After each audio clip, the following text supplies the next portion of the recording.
The sentence dropped like a gavel cracking bone. Life in prison. The judge leaned forward, venom curling in his voice. "You're nothing but scum." The bailiff stepped toward me with shackles, his expression unreadable. Behind him, the gallery shifted, my ex-wife smirking, her hand tangled in the fingers of her new husband. My children stared at the floor, their silence louder than any verdict. I didn't blink. The chains were cold, metal teeth biting at my wrists. The bailiff's hand paused just long enough for a whisper to reach the judge's ear. He slid a folded document across the bench. The judge's eyes scanned it, his color drained. And in that moment I saw it, the flicker of recognition, the understanding of what he'd just done. He had no idea who he'd sentenced. Until now. 2 years ago, I walked into that same courtroom believing in justice, believing that truth was something you could hold up to the light and see clearly.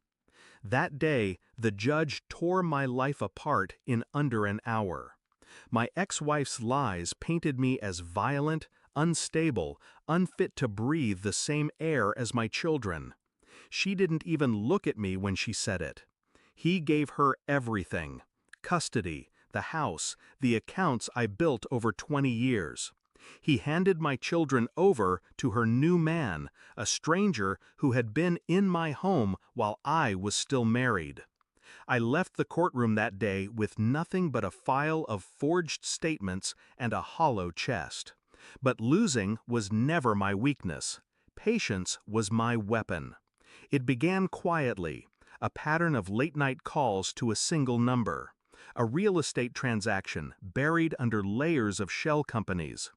I started collecting, not confronting. Bank statements, emails, recordings. The judge and my ex-wife connected long before the trial. Photos of them together on nights she told the court I was terrorizing her. Wire transfers from his private account to hers, labeled as consulting fees. I found the marriage license she'd filed with her new husband 8 months before the divorce was finalized. I didn't rage. I didn't break. I kept my head down, my hands steady. Every document went into a locked case. Every lead followed until it bled truth. And then, months later, the contract fell into my hands. His signature, his seal, a deal with the same men who'd hired me years ago when I was still useful to the government in ways no court would ever acknowledge. Now, the judge was no longer just a corrupt man. He was a liability. The evidence came together like a well-cut diamond, sharp, perfect, lethal. I waited for my moment. The trial for the fabricated charge she'd set up was it. They thought this would finish me. As the verdict was read, I kept my eyes on the judge. The bailiff approached with the manila envelope. Inside, the signed contract, the transaction logs, the photographs. The last page bore the insignia he'd hoped no one would ever see again. He read it once, then again. His lips parted. When he looked at me, there was no authority left in his gaze, only fear. I didn't speak. I didn't need to. They led me toward the holding area. I stopped at the threshold, turning just enough for my voice to carry. "Check page 7, Judge," I said. Calm, almost bored. The bailiff froze. The judge's hands shook as he flipped. His eyes darted between the paper and me. "You..." His voice was barely sound. I gave the smallest nod. He understood. Every name on that contract, every operation it tied him to, it all lived in my memory. Enough to end his life's work, his reputation, his freedom. Behind him, my ex-wife's smile faltered. She didn't know the details, but she recognized the shift, the sudden vacuum of power. And she realized the truth.